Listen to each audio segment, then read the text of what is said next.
Well, first, I just want to say thank you so much for inviting me to the CCA Zoom room today. It's really such a treat to get to share science, especially these days while a lot of us are stuck at home for the time being.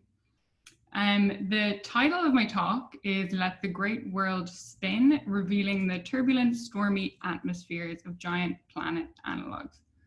And when I say giant planet analogues, I'm primarily talking about brown dwarfs. Now, brown dwarfs are the lowest mass products of star formation, and they're really the missing link between low mass stars and giant planets. Although they likely form like stars, they don't have the necessary mass to sustain hydrogen fusion, so spend their lives cooling. The hottest brown dwarfs we know of have temperatures of about 2,600 Kelvin, and the coolest brown dwarf we know of has a temperature of about 250 Kelvin. So some of them can be really, really cold. And the coldest brown dwarfs really overlap with the temperatures of planets. So we can often think of them as exoplanet analogues. They have similar temperatures, similar sizes, and in many cases they have similar ages and masses. But they're much easier to observe without the glare of a bright host star. And in studying these objects, brown dwarfs, it can provide a lot of insight into what we might expect for giant exoplanets in the future. So this plot is showing evolutionary temperature curves of low mass stars, brown dwarfs, and giant planets. And all of these lines here represent objects with different starting masses. And as I said in the last slide, the defining characteristic of a brown dwarf is that it cannot sustain hydrogen burning in its core, so can't produce its own energy. So while a low mass star will reach the main sequence and continue to burn for billions of years, a brown dwarf simply can't produce its own energy. So it will continue to cool throughout its life. If you take a lower mass planetary mass object like this purple circle I'm showing here, which has a mass of about 5 Jupiter masses, it will cool down a lot faster. It'll start out cooler and reach a temperature quite quickly. And this actually results in this inherent age mass degeneracy for brown dwarfs. If you measure the temperature of a brown dwarf you see in the field, you actually can't tell the difference between a really high gravity brown dwarf that's old or a really low mass brown dwarf that's young. So we always need additional information about an object's youth if you want to then figure out its mass. And I'll get back to that a little bit later. But a few really interesting things happen when you allow an atmosphere to cool. The first of which is that molecules start to form in the atmosphere. So here's a bunch of spectra arranged in terms of temperature, with the hottest on top and the coolest on the bottom. And for an M8 brown dwarf, you can see that the spectrum looks nearly like a black body, but you can see absorption bands due to H2O there. But as you cool down further into colder brown dwarfs with colder spectral types, you see that molecular absorption becomes more and more important. So for instance, these water absorption lines get deeper and deeper, and then you start to see absorption lines of new molecules such as CH4 or methane, which I'm showing here. So the coldest brown dwarfs really depart from black body curves in that way. The second thing that happens in a cold atmosphere is that you start to get clouds forming. So in this plot, I'm showing you the pressure temperature profiles of some brown dwarfs of various temperatures, as well as Jupiter on the left and the sun on the very right. And if you're looking down into an atmosphere, you're looking down into higher pressures and to the right to higher temperatures. So that's kind of why they all have that similar shape. Now in green, I'm showing you the condensation curves of various species. And wherever a pressure temperature profile intersects with one of these curves, the molecules condense from the gas phase to form droplets or grains, which can then build up to form clouds. So I can also put in the approximate positions of the clouds from this diagram. And some of the types of clouds we see are very alien to us on Earth. So for an L dwarf, for instance, shown in the purple, we get clouds composed of magnesium silicates, iron droplets, and aluminium oxide. When you go a little bit cooler again to the T dwarfs, you get potassium salt and sulfide clouds. And those clouds actually form deeper in the atmosphere, so at higher pressures. Cooler again, you get to the Y dwarfs, which are actually cool enough for water clouds to form. And then finally, for Jupiter temperatures, you'll get ammonia clouds. And the ammonia clouds are those white fluffy clouds we've all seen on Jupiter. And this is kind of just a cartoon summary of all that, but it's showing as you cool from M to L to T, you're just essentially collecting more and more types of clouds.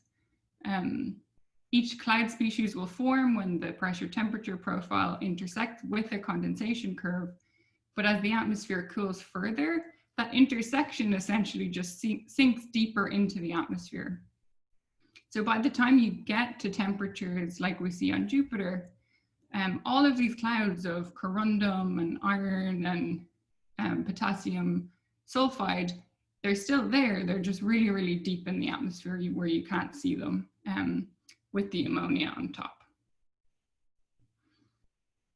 And these clouds have a really huge effect on the colors and spectra of brown dwarfs, and particularly across the L and T spectral types. And this is best shown on a color magnitude diagram, which I'm showing here. So for those not really used to looking at these, up means bright, right means red, and left means blue. And as a brown dwarf cools throughout its lifetime, it follows this sequence, M to L to T, and eventually to Y. And below temperatures of about 2,200 Kelvin, we get condensates such as iron and silicates building up to form high altitude clouds. But as the L dwarf continues to cool, these clouds keep building up and become thicker. And this causes the late type Ls to become increasingly redder in the color magnitude diagram. In contrast, the atmospheres of T dwarfs appear relatively cloud-free. And the clouds here are thought to have sunk below the photosphere where we can't actually see them. So then on the color magnitude diagram, the T dwarfs appear at least a magnitude bluer than the hotter L dwarfs. And the transition between the L and T spectral types, which we call the LT transition, is not very well understood. The transition happens over a very narrow temperature range of only about 200 Kelvin, but it's accompanied by this really dramatic blueward shift in the color magnitude diagram and a disappearance of these thick condensate clouds. And during this transition, the clouds are thought to break up, become patchy, and gravitationally settle below the photosphere. So my kind of cartoon version of an LT transition appears to have these patches of clouds in its atmosphere. And my research really focuses on trying to detect and characterize these patchy clouds so that we can learn more about the atmospheres of both brown dwarfs and giant exoplanets. And the reason we can actually detect clouds on a completely unresolvable point source is that they have relatively fast rotation rates. And we can directly probe the presence of these atmospheric features as they rotate in and out of view by looking for photometric or spectroscopic variability in their light curves. And variability has been carried out for about a decade at this stage, and multiple surveys have shown that cloud-driven variability is actually very, very common. And in the last decade or so, we've learned so much about brown dwarf atmospheres through variability studies. Because once you detect variability in a brown dwarf, it really opens up a whole new window into the atmosphere. And for that reason, we really jump for joy when we detect cloud-driven variability in a brown dwarf, because that means that we can really characterize that particular object in unprecedented depth. So here's a few things that we can do in a variable brown dwarf. Of course, I cannot talk about all of these in detail today, but briefly, using spectroscopic monitoring, we can learn about the cloud particle size and distribution.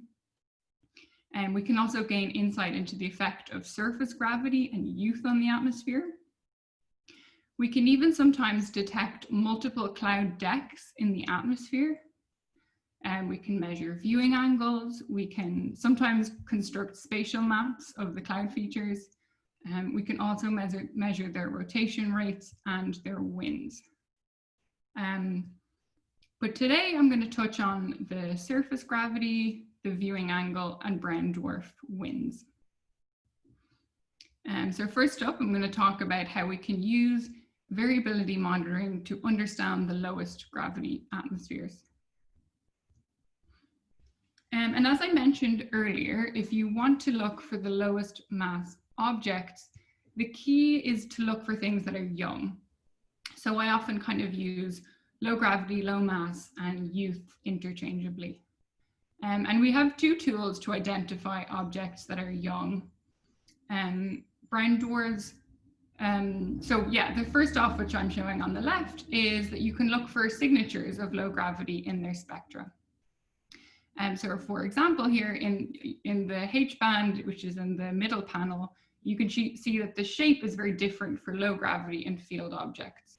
It's like very triangular shape for the low gravity objects, but it has a more rounded top for the high gravity objects. So we can look for signatures like this to try and find the lowest gravity objects.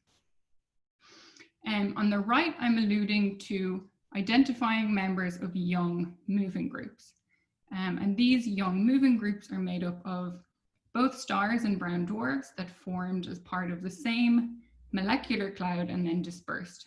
But they still share some kinematic properties, so we can still identify them. And these are super useful because it allows us to construct an age-calibrated sample of brown dwarfs with known ages and estimated masses. And in recent years, a significant number of young brown dwarfs with low masses and surface gravities have been identified. So here I'm showing you yet another color magnitude diagram. When you plot the young low surface gravity objects on the diagram, you can see that they form their own distinct sequence.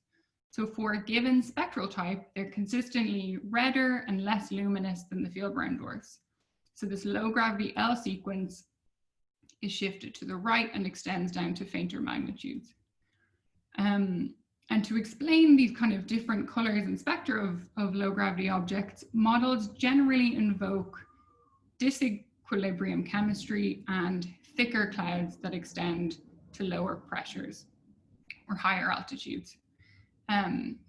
So since it seems that the low gravity seems to affect the properties of the clouds, it is likely to expect that the cloud-driven variability will exhibit some sort of gravity dependence also. And finally, I've just plotted a few of the directly imaged planets that we've detected so far, and you can see that they fall on this same sequence. The low gravity dwarfs act as really powerful analogs to the directly imaged planets and are much easier to observe. So by studying the variability of these free-floating planetary mass objects, it might provide clues as to what we will expect from the directly imaged planets. And we've seen some hints that the variability properties may be different. So there is a small but growing number of low gravity brown dwarfs with very large variability amplitudes. And two recent ones, which I'm showing here. On the top, I'm showing PSO 318, which we detected variability on this object back in 2015, and it was actually the first planetary mass object with detected cloud-driven variability. And this showed this huge variability amplitude of about 11%, which we had never seen before for an L dwarf. Then on the bottom, I'm showing you discovery from this year, which in which they detected an amplitude of 25% variability in the J band, which is absolutely huge for this late L intermediate mass companion. And in,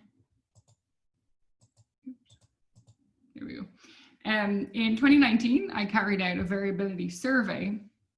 And so this has been the only actual survey that has been carried out so far in the low gravity objects. And we found that the low gravity exoplanet analogs are much more likely to be variable than their field brown dwarf counterparts. So these young planetary mass objects were about 30% likely to be variable, whereas the higher mass field brown dwarfs are about 10% as likely to be variable. And since this initial variability survey, we've moved on to using the Spitzer Space Telescope, which has several advantages over ground-based monitoring, but I would say the most important is that we can observe for these really long durations that you just can't observe from the ground or even with HST. So for instance, we can observe an object for 40 hours without any interruption. So on the right, I'm showing you two brand new variables that are both low gravity. They both have masses of about 20 Jupiter masses, and that we published this year. And the pink points and the green points are showing you the Spitzer channels 2 and channels 1. And both objects were variable in both channels. And in this paper, we combined these two new variables with the full sample of brown dwarfs, whether they're high or low gravity, that have been observed with Spitzer. And here I'm showing you young and field objects that have been monitored with Spitzer at 4.5 micron. So it's a spectral type color diagram, so similar to the magnitude diagram I was showing you earlier. The symbol size here is showing you the amplitude of variability. Field objects are in blue, young objects are in pink, and the darker colors represent actual detections and the lighter colors represent just upper limits. And as you can see, we do have a decent sample size to actually explore the variability properties. So first we looked at the variability amplitude of the low gravity and field samples. And right away, we see that there's this enhancement in amplitude for the late L objects. And the late L objects have amplitudes much higher than the field L7s and much higher than any early L dwarfs, whether they're young or old. We do not see the same enhancement at 3.6 micron, but I wouldn't give up on that yet because we just haven't observed the same number of objects at 3.6 micron. So I wouldn't make any big claims yet. And also, as luck would have it, we actually have a lot of 3.6 micron data coming soon. This is one of the last large surveys carried out by Spitzer before it was decommissioned. So we will have an answer to this very soon. But it does seem like the young objects seem to show enhanced variability in the near and mid-infrared. And the reason why might lie in the models. So Johanna Powell is a grad student, a final year graduate student at UC Santa Cruz, and she's working on models investigating the formation of clouds in low gravity atmospheres. And on the left, I'm showing the formation of clouds in a high gravity atmosphere, and on the right, the formation of clouds in a low gravity atmosphere. And the main difference between these two models is that the clouds form at higher altitudes in low gravity atmospheres. So this means that if these clouds then start to become patchy, we're observing a greater temperature difference or a greater contrast between the cloudy and less cloudy patches. So this may be one explanation for why we're seeing enhanced variability. And for this paper, we also decided to investigate the viewing angle of as many brown dwarfs as we could. So if you have a measurement of the rotation period of a brown dwarf, which is a pretty easy measurement to make from Spitzer variability monitoring in particular, we can combine this with a V sin I measurement, which you can get from a beautiful high resolution spectrum like the one I'm showing here. You combine those with a radius estimate and it will give you the inclination or the viewing angle of each brown dwarf. So the first thing we looked at related to inclination was the amplitude. And we expect that the inclination would have some effect on the variability amplitude. So these two plots are showing you inclination on the y-axis, where 90 degrees corresponds to equator on, and 0 degrees corresponds to pole on. On the x-axis, we have 3.6 and 4.5 amplitude. And we see this dependence of variability amplitude on the inclination angle. So the bottom right-hand corner is completely empty in both plots, which means there's no high amplitude objects inclined close to pole on. All of the really high amplitude variables are up closer to 90 degrees. And then we don't even have any variability detections at inclinations less than 20 degrees. And this makes sense geometrically, because if we assume that clouds are located at the equator, rotating around the equator, if we observe equator on, we'll measure the full variability amplitude, whereas if we're just looking down on the pole, we're not going to observe any variability because the clouds aren't rotating in and out of view. And variability studies have kind of always assumed that there was going to be some inclination dependence, but it's really nice that we're starting to be able to actually show this empirically. The second thing we discovered was not exactly expected. So the second trend I'm showing you here is this possible relation between inclination, so again 0 to 90 degrees on the y-axis, and J minus K color anomaly on the x-axis. And the J minus K color anomaly is the difference between an object's color and the median color for that spectral type and gravity class. So basically anything with a positive color anomaly looks redder than the median, and anything with a negative color anomaly looks bluer than the median. And based on this plot, it seems that objects viewed equator on appear redder than the median, and objects viewed pole on appear bluer than the median. And this was definitely initially puzzling, but we did come up with one idea in which this could be explained if you think about how clouds are distributed latitudinally. So if clouds are thicker around the equator, relative to the poles, this might be pushing the colors towards the red end of the spectrum, primarily for the equator on objects. Johanna, is that that latitudinal distribution, is that something that we see in the solar system planets, thicker at the equator and thinner at the poles? Yeah, I'm going to talk about Jupiter in 2 slides time. And in fact, this has been found using 3D atmospheric models of brown dwarf and exoplanet atmospheres by Jianyu Tan and his collaborators.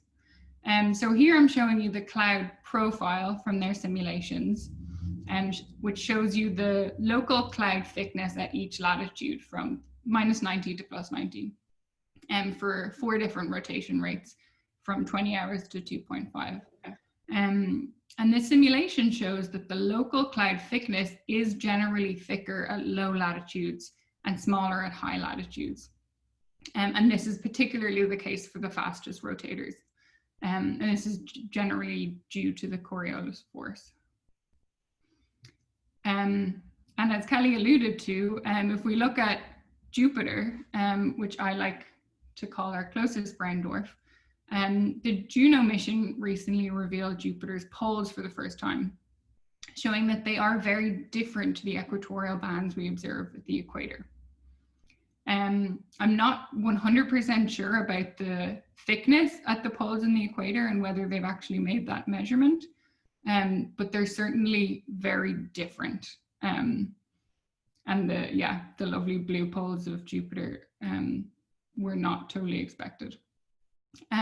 So we won't be able to resolve a brown dwarf anytime soon, but we might be seeing the first glimpses of this phenomenon in brown dwarf atmospheres. And for the last part of my talk, I'm going to talk about some very recent efforts we just finished to try and determine brown dwarf wind speeds.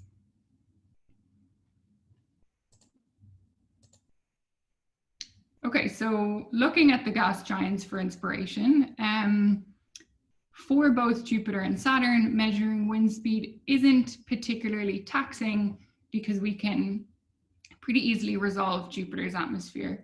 We can trace atmospheric features rotating in and out of view and measure the zonal wind speed.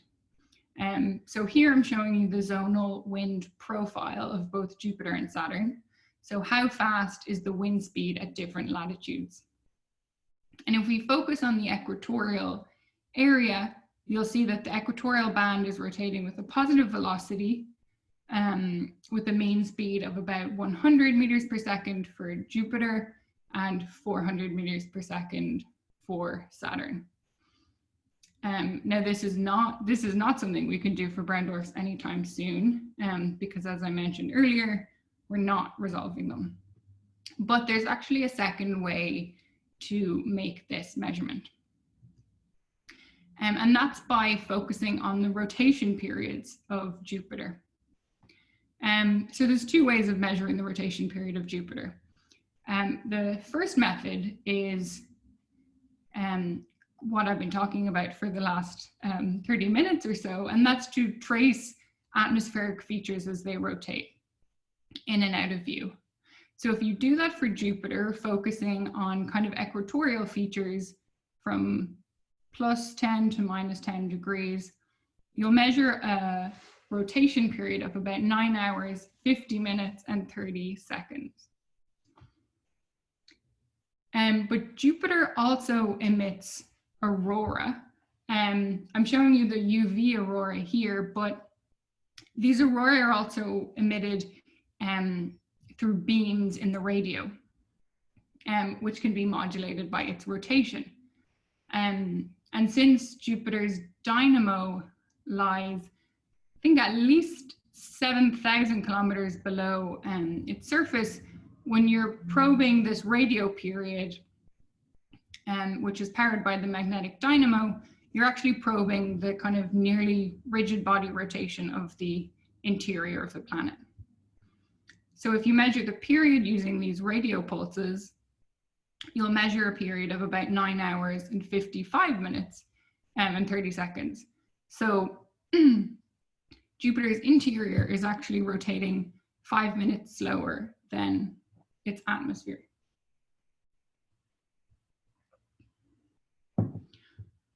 Excuse me.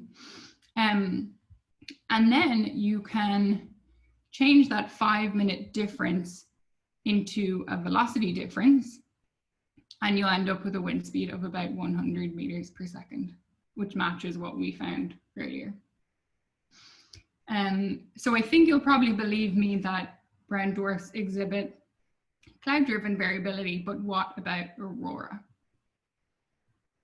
About 10% of brown dwarfs emit radio aurora, similar to what we see on Jupiter, but kind of souped up with much stronger magnetic fields. The signal we observe is pulsed, circularly polarized emission, which is consistent with aurora, like we see on the planets. And this is a kind of a newish field.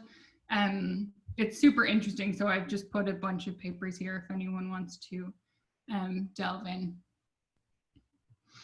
And this is just a really nice visualization of the radio aurora emission, in case anyone's wondering. So the polarized radio signal is emitted from these two emission cones that lie near to the magnetic axis, which will be slightly offset from the rotation axis. And basically, when the beam is pointed towards the Earth, we'll measure this strong, short-lived radio pulse. And since radio aurora is a lot less common than cloud-driven variability, we chose a sample of pulsed radio emitters and went after them with Spitzer to look for cloud-driven variability. And we got a hit for one object, for 2 mass 1047, which is a late T dwarf with a temperature of about 900 Kelvin. And this is the coolest known object outside of our solar system that has radio bursts consistent with aurora. So we use Spitzer to measure the upper atmosphere rotation period. We observed this object over 2 different epochs, one of which I'm showing you here. And in both epochs, we detect very sinusoidal variability with the same amplitude in our target.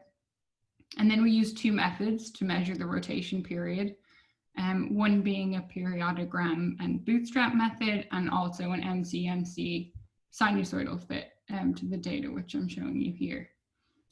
Both methods agree, and we get an infrared period of 1.742 hours. Next, we went back to observe this object in the radio again to kind of pin down the radio period even more. So we observed at 4 to 8 gigahertz with the VLA for 3 nights in a row, as you can see in the 3 panels here. We observed this periodic circularly polarized radio bursts that are expected of radio emission. And again, we actually used 2 methods to determine the period. The first of which is the time of arrival analysis that was developed by Peter Williams, one of our co-authors who is the radio expert.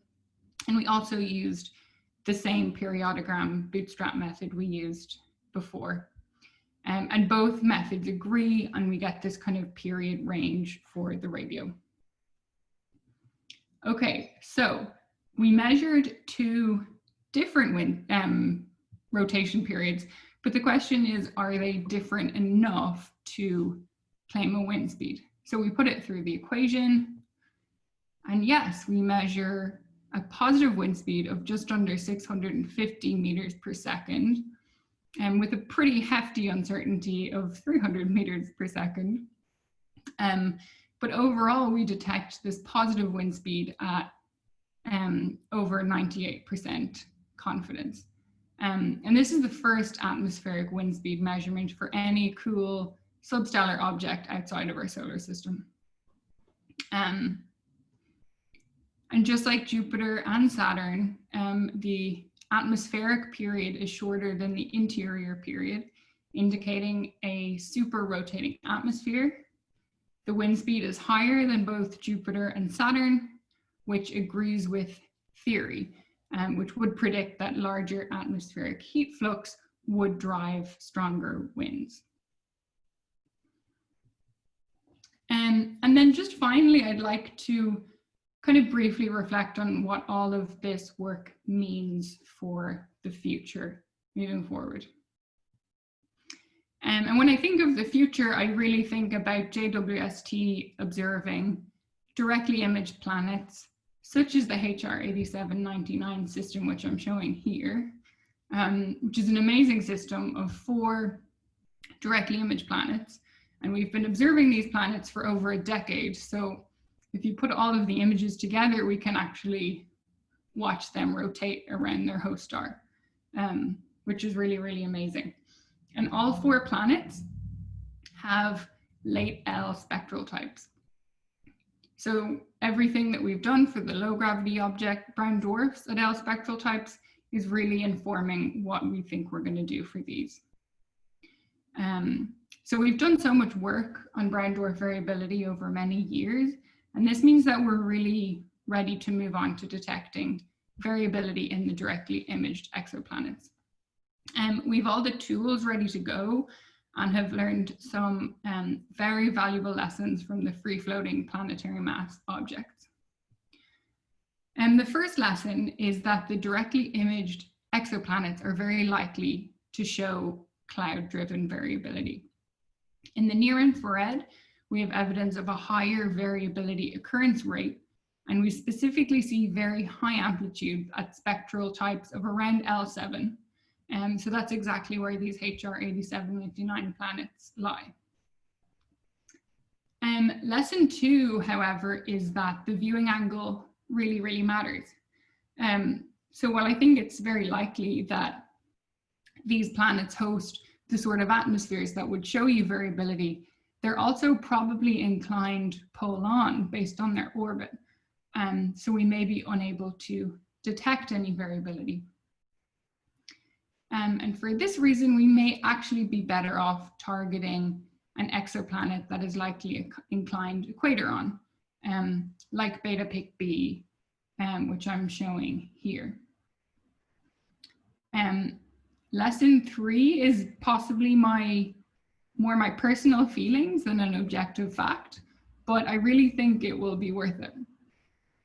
If we can detect variability in a directly imaged exoplanet, it will open up a whole new range of characterization possibilities for that exoplanet. We can fully characterize the atmosphere and the clouds, and even measure the winds on these distant worlds. So in summary, if you leave this Zoom room with one piece of information, I hope it is that brown dwarf variability monitoring is extremely useful. I showed you that low gravity L dwarfs show enhanced variability in the near infrared and the mid infrared. And this is likely a result of higher altitude clouds that form in low gravity atmospheres. I also showed you that the viewing angle affects the observed variability amplitudes and may also affect the observed colors of brown dwarfs. And then finally, I showed you a brand new technique that we just used, which combines infrared and radio monitoring to measure the wind speed in brown dwarf atmospheres. And I look forward to the future. So thank you so much for taking the time to listen, and I would be super happy to take your questions.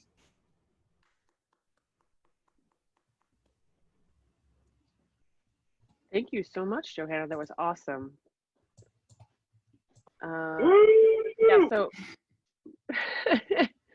Yeah, so it looks like Mordecai already has a question, and so let's go ahead and use the raise hand feature so we can start a queue for questions. So go ahead, Mordecai.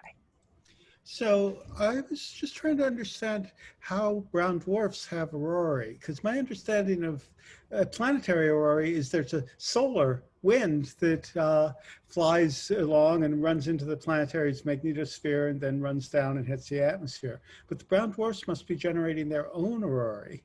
Do we have any idea how that works? Yes, we have an idea, but no, we don't exactly know what the answer is. But one option is that if you look at Jupiter, Jupiter's aurora are also actually powered by its interactions with Io. Oh. So Io generates this kind of flux tube between Jupiter and Io, and that generates aurora in the atmosphere. And that remains a possibility for brown dwarfs. Maybe the 10% that show aurorae have satellites. There are also other alternatives. So you're saying you're discovering brown dwarf planets just incidentally here? I'm not going to claim that, but it remains a possibility. They're definitely the 10% of objects that emit. Have you looked for transits in your variable objects?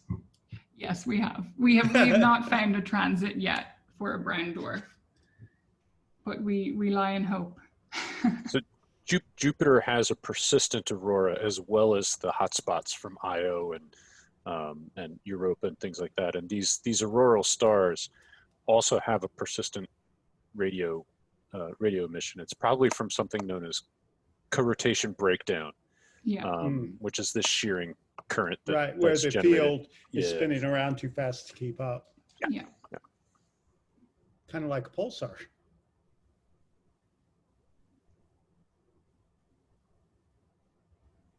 I don't see another hand, even though I very much look forward to more hands coming up. I have a hand.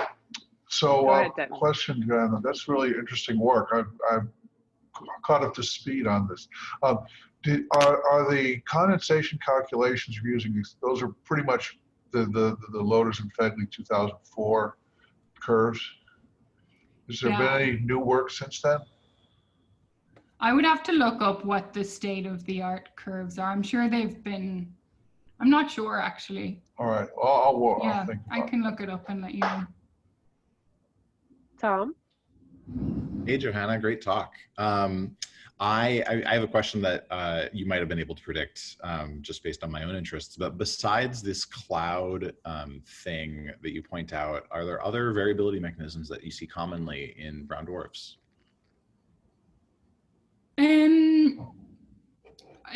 For brown dwarfs with spectral types later than like L5, we generally think most variability is cloud driven. There does remain a possibility, and a lot of people have been working on whether brown dwarfs emitting aurora, is there also a near infrared part of the aurora that we've been missing? And so far studies that have just, compared the objects that emit aurora with the objects that have infrared variability, those objects don't actually, in general, they're not the same. So very few objects are actually like this object that I just showed, 1047, that has both. And then for the early Ls, it's a little bit hazy because, kind of the ML transition, we could be seeing magnetic spots. And I'm not sure I'm not sure what the latest spectral type with confirmed magnetic spots are, but we definitely don't know where the cutoff is. So that's something we would worry about for the earliest L spectral types. Thank you. And Tim? Yeah, I was thinking of a spot question as well, how you might distinguish between clouds and spots. And then I had another very naive question, so I'll do the somewhat smarter question first. That would be done using spectroscopic variability monitoring, which I haven't showed, which I didn't talk about today. But basically we can, based on the shape of the spectrum as it changes, you can test those kind of models. Okay. And we haven't seen spectroscopic variability consistent with magnetic spots yet. So the silly question I have has always been this definition of winds. And on the giant planets, it's definitely a zonal wind. And this internal wind is sort of a newer sort of wind concept, in my mind at least. But like, if we're looking at zonal wind and there's an object like the sun that's rotating differentially, nobody ever talks about winds on the sun. And I mean, and now we have brown dwarfs, which have winds. And so, are we looking at, is there a difference, or is it semantic between differential rotation, actual zonal winds? Now you've got this internal, external wind. I'm a little getting stuck on the verbiage, I think. Yeah, I think, and we have, like for brown dwarfs, we've kind of seen hints of differential rotation too, so it does get a bit confusing. And I think the difference between what we've observed here is that we're really measuring like the bulk wind speed of the atmosphere as like compared to the interior. But, if we could delve in, if we could just see a brown dwarf up close, we could do that zonal wind profile that I showed you for Jupiter and find that it is actually all moving in different relative directions and at completely different speeds. But I wonder if, differential rotation on the sun is more classified as flows, and we think of winds because it's just gases all the way down. Mhm. Maybe. Our Earth-centric nomenclature coming in. Yeah. Jackie? You actually do. I have many questions about all of this. But I think what might be nice to talk about is, since some people on here might end up being on a JWST tack, maybe, can you comment on what we're going to see in the, say, spectra of JWST? And so like the spectroscopic kinds of ways we can go after these objects with JWST versus the photometric ways we might go after them. Yeah, I think, yeah, JWST gives us a really great opportunity to get really high resolution spectroscopic observations, like much higher than we've already had. So we actually have some evidence that, you know, with so we do expect to see differences in the variability properties within some absorption lines, for instance, the iron absorption line. But I have seen some results so far that say with the HST resolution, we actually wouldn't be able to detect something like that at all. So just getting the near infrared, which is the same wavelength we've already been targeting, but at higher resolution, will be amazing. And then secondly, getting spectroscopic variability in the mid-infrared will be like absolutely mind-blowing, because we literally lost the mid-infrared with Spitzer the same year that we discovered variability was a thing, which is super, it's super unfortunate, because the very thing we think that is causing variability, which is these silicate grains, has this massive feature at 10 microns, which we've never been able to observe in a brown dwarf. So I think spectroscopic observations of, you know, that 10 micron area of a variable object will just tell us a lot about what is going on in the atmosphere. There's some chat about the Roman telescope. Tim, do you want to? No, I was just trying to change habits from calling it JWST to, no, sorry, I was no,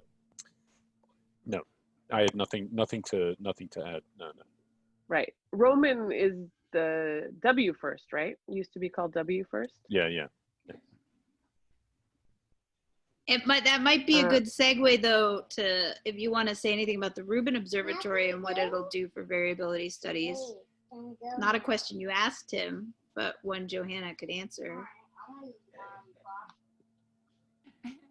I actually don't really know. I haven't looked into it very much, but it would depend how faint it can go, which I'm not sure it'll go super faint enough.